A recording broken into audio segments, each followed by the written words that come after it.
The Election Commission of Pakistan recently declared the intra-party elections held by the PTI on June 10, 2022, to be invalid because the party, according to the ECP order, failed to hold transparent, just and fair intra-party elections.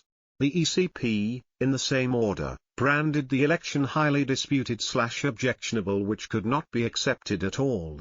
In fact, the order even disputed the PTI's claim of holding intra-party election. The ECP order is unprecedented on many counts. It is difficult to recall the ECP ever declaring any intra-party poll invalid in the past, though most such elections, especially by large mainstream parties, are conducted as a mere formality, without fulfilling even the basic electoral requirement. The order is also unprecedented for its detailed scrutiny of the PTI constitution and its amendments. The question is whether this order is meant to zero in on a single political party ahead of the general election, as is being alleged by PTI officials and party sympathizers, or whether a new paradigm has been established within the Commission and all political parties will have to undergo similar scrutiny in the future. Another related question is whether this scrutiny is limited to intra-party elections or can extend to other documents submitted by political parties, individual candidates and elected legislators relating to their finances, such as election expenses returns, statements of assets and liabilities and annual statements of audited accounts by all enlisted political parties. After reading the 12-page order of the ECP announced on November 23, one gets the distinct impression that the level of scrutiny applied to PTI documents has never been witnessed before. The order retraces the history of PTI constitutions and the amendments in some detail.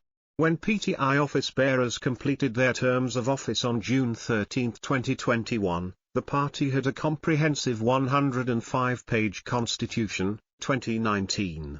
According to the ECP order, two key amendments were made ahead of the intra-party election.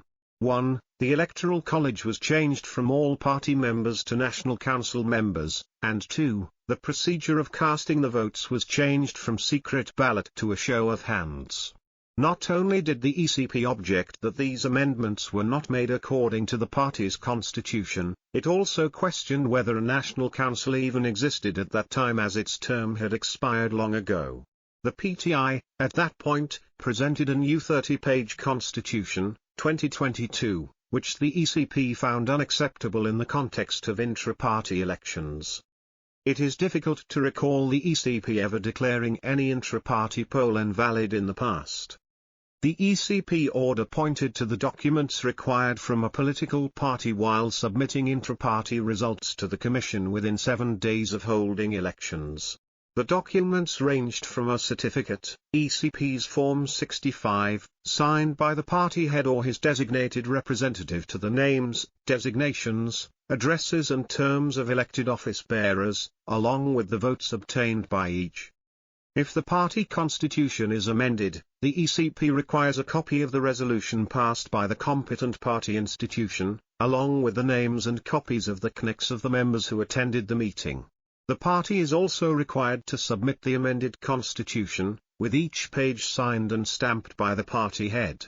These requirements are stipulated in Chapter 9 of the Elections Act, 2017, and Chapter 11 of the Election Rules, 2017. The ECP order stated that despite repeated reminders, the PTI did not submit the required documents. It is unlikely that most political parties are even aware of all these intricate details. Until recently, the ECP was not properly organized, staffed or equipped to make sure that all legal requirements were fulfilled by the political parties and that all documents submitted by them were properly scrutinized. As a close observer of the election scene, one can say that the ECP has revamped its political finance wing over the past 2 years.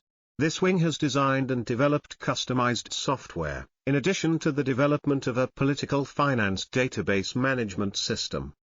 The name of the political finance wing may be deceptive, as it is responsible for a much broader portfolio of duties, including acting as a repository of parties' constitutions, scrutiny of all amendments to party constitutions, and the monitoring of intra-party elections against the requirements of Elections Act, 2017.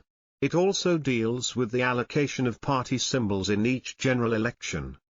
Although the latest ECP action may appear to be PTI-specific, the electoral watchdog's future actions may surprise all 168 enlisted parties, especially the larger ones, whose documents are generally not updated, who conduct intra-party elections as a mere formality, and whose financial records are not properly maintained or audited statements of accounts generally have key information gaps. With the ECP's newfound prowess, as demonstrated through the detailed scrutiny of the PTI constitution and documents related to intra-party elections, the Commission seems ready to scrutinize the financial documents of individual candidates and political parties as well. With the polling date barely 2 months away and candidates scheduled to start submitting their nomination papers in the next 3 weeks, it is important for candidates to know that the statements of assets and liabilities and tax-related information to be submitted with the nomination forms may not go unscrutinized this time as they did in most past instances. The spending limit of candidates may also come under a powerful microscope this time. Although there is no spending limit for political parties in Elections Act, 2017, they are required to submit the complete details of funds received and spent on election campaign, along with the names and CNIC numbers of contributors. Back in 2018, PTI was perhaps the only party that submitted the required details regarding its electoral campaign. Most political parties got away with submitting only scanty information. However, chances are that they may be asked tough questions by the ECP in 2024.